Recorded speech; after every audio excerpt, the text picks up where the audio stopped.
I'm Dr. Aidan Long. I am the former clinical director of Allergy and Immunology here at Mass General. I've worked here for over 20 years. I want to talk to you today about asthma. The first thing to understand is what asthma actually is. Asthma is a condition where the airways get inflamed. Now, the airways are those tubes that carry air from the outside into your lungs. So it's not a disease of the lungs itself, but of those tubes that we sometimes refer to as the bronchi. When these airways get inflamed, it gives rise to difficulty moving air in and out. More difficulty moving air out than in. And we recognize this as symptoms including chest tightness, shortness of breath, wheezing, and difficulty breathing. So because asthma is a condition affecting the airways rather than the lungs, things like chest x-rays are generally normal.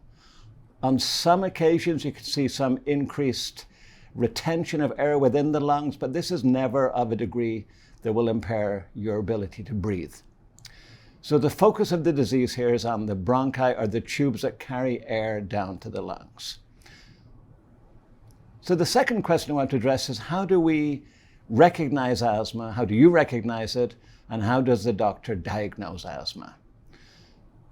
Asthma is recognized when a patient gets recurrent symptoms such as those that I mentioned earlier, which include chest tightness, coughing, sometimes with sputum, sometimes without sputum, wheezing, shortness of breath. These symptoms can be made worse by things like exertion, sometimes by emotions like laughing or anxiety, and often with exposure to things that will cause increased airway inflammation, such as exposure to things you might be allergic to, such as dust or cats or dogs or pollens or molds, or sometimes by an upper respiratory viral infection. Now, obviously, the symptoms I mentioned can be caused by conditions other than asthma. For example, those of us who get viral upper respiratory tract infections often get coughing, sputum production, sensation of chest tightness. So it's difficult for the patient and sometimes for the doctor to differentiate between an upper airway inflammatory process such as a viral infection and a lower airway inflammatory process, which is what asthma is. So often the doctor will do what they call a breathing test or a spirometry to assess the ease with which you can move air in and out of your lungs. In asthma, the major problem is getting air out of the lungs rather than in. And so the breathing test usually tests your ability to breathe out. We do these tests in the office, and we compare the results that the patient has with what we would predict for an average person of the same age and same height, and come up with a diagnosis. The details of this aren't really necessary, but they will be helpful to the doctor in making the determination this is a lower airway disease. One of the reasons we need to do this is because, as I mentioned, symptoms can be confusing. Many of us can have noisy breathing, which sounds like wheezing from the upper airway. But what we really need to know is this going in the lower airway? And the breathing test that I described, together with listening to the lungs with the stethoscope, will help us get to that determination. So next we're going to talk about what causes asthma and what we can do to control it. The simple answer as to what causes asthma is that it's complicated. There's no single cause. It's likely that factors that occur during pregnancy of the mother, in those precious months around the time of birth and in early childhood, have a big influence. There's clearly some genetic component, it runs in families, and there's very clearly an allergic component in a large number of patients. Asthma sometimes is not that different from nasal allergies in the springtime. If one were to look at the tissues of the nose in spring pollen season or the tissues of the bronchi in asthmatic, the pathology would be pretty much the same thing. It's allergic inflammation. So the cause of asthma is complex. We really can't cure asthma. We recognize it as a condition that needs to be controlled. Now, the steps to controlling asthma are really twofold. Number one is, with the help of your doctor and some diagnostic tests, and possibly including allergy testing, we will identify those factors that may be contributing to the asthma And it's up to the patient then to do whatever they can to try to mitigate those exposures. Whatever you can do to minimize exposure to the things that you know make your asthma worse is clearly the first step. We call this environmental control. And often during your office visit with the doctor, you'll be given information about how to control various factors in the environment that are deemed relevant for you with your diagnosis of asthma. Perhaps the most important aspect of asthma control, however, is medications.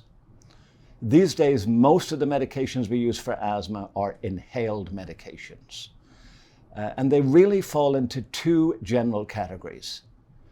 The controller medication, whose purpose is to decrease the inflammation in the lungs and to decrease the tendency to get those symptoms that I just described. And those should be taken on a regular, daily, consistent basis. And we'll talk more about those in a second. And the second class of medication is called the reliever medication, the symptom reliever medication. And this is often what we call albuterol. It's a short-acting, quickly acting muscle relaxant that eases the muscle contraction in the airways. Now, conceptually, these are very different. The controller medication is much like a controller medication you might use for high blood pressure or for high cholesterol. It's something that works in the background, works slowly, and you won't feel an immediate benefit from it, but it's crucial to remain on that medication as prescribed by the doctor until you and he decide that changes are necessary. The goal of treatment will be to get you to feel well and to do so using the least amount of medications necessary. But those changes upwards or downwards in that medication need to be made by the doctor.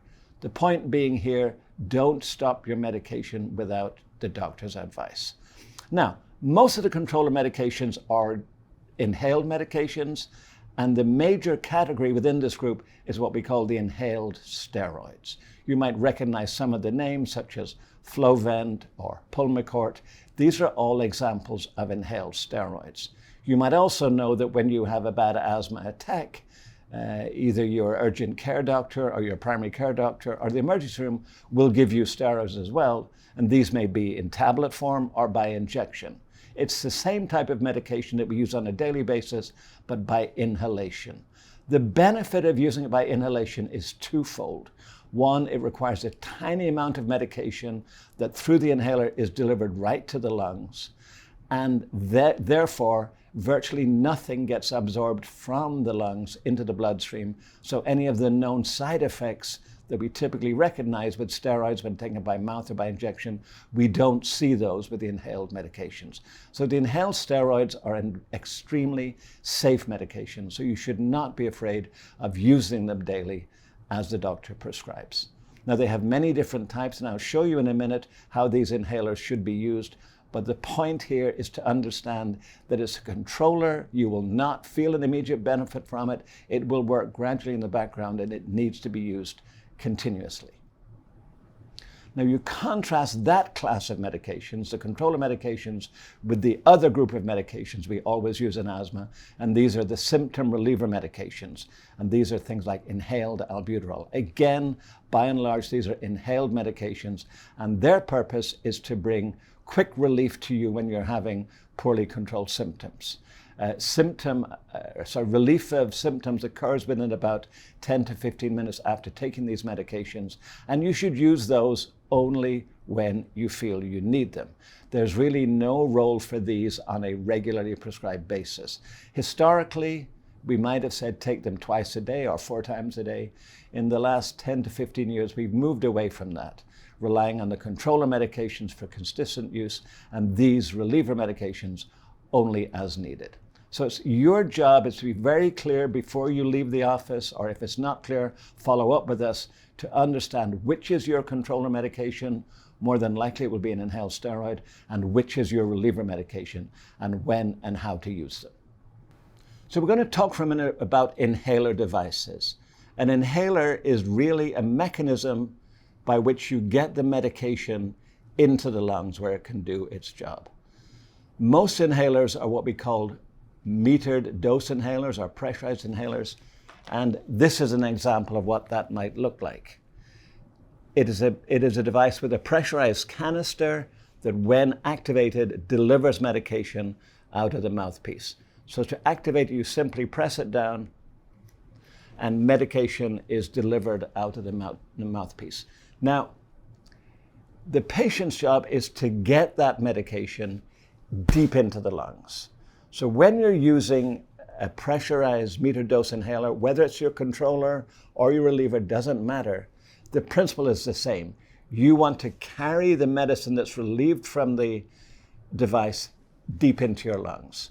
So the way to do that is when you activate the device by pressing it, you do this in front of your mouth and you immediately take a deep, forceful breath inwards and hold it in for 5 seconds. I'm going to demonstrate that to you now. So to activate the inhaler, you place it in front of your mouth, open your mouth, press it and forcefully breathe in and hold that for a few seconds. You want the air that you're dragging in to take this medication deep down into your lungs. Most asthma inhalers these days are metered dose inhaler, and that's the way to do it. So let's go through it one more time. You will shake it to activate it. As you're shaking, breathe out. So that when you finish breathing out, the next thing you'll do is breathe in. So you shake it, place it in front of your mouth, press it, deep breath in to carry the medication down, hold that for a few seconds, and then relax. Most metered dose inhalers require 2 puffs at a time, so you go through the whole process a second time. The second inhaler is what we call a dry powder inhaler, and there are many different varieties of this. This is one type known as the discus. The principle is the same, that the medication needs to be carried by your breath in down into your lungs. The difference is that rather than coming out under pressure, this is activated by your breath. And often these dry powder inhalers require you to load a dose of the dry powder into the chamber before you breathe it in.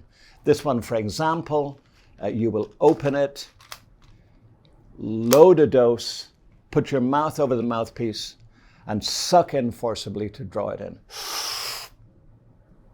Again, hold it for a few seconds and then relax. And if you need a second dose, the same thing is repeated. So an inhaler is merely a device to get the medication deep into your lungs, and your job is to use the air that you're breathing in to get it down there. So these are some very simple points about asthma.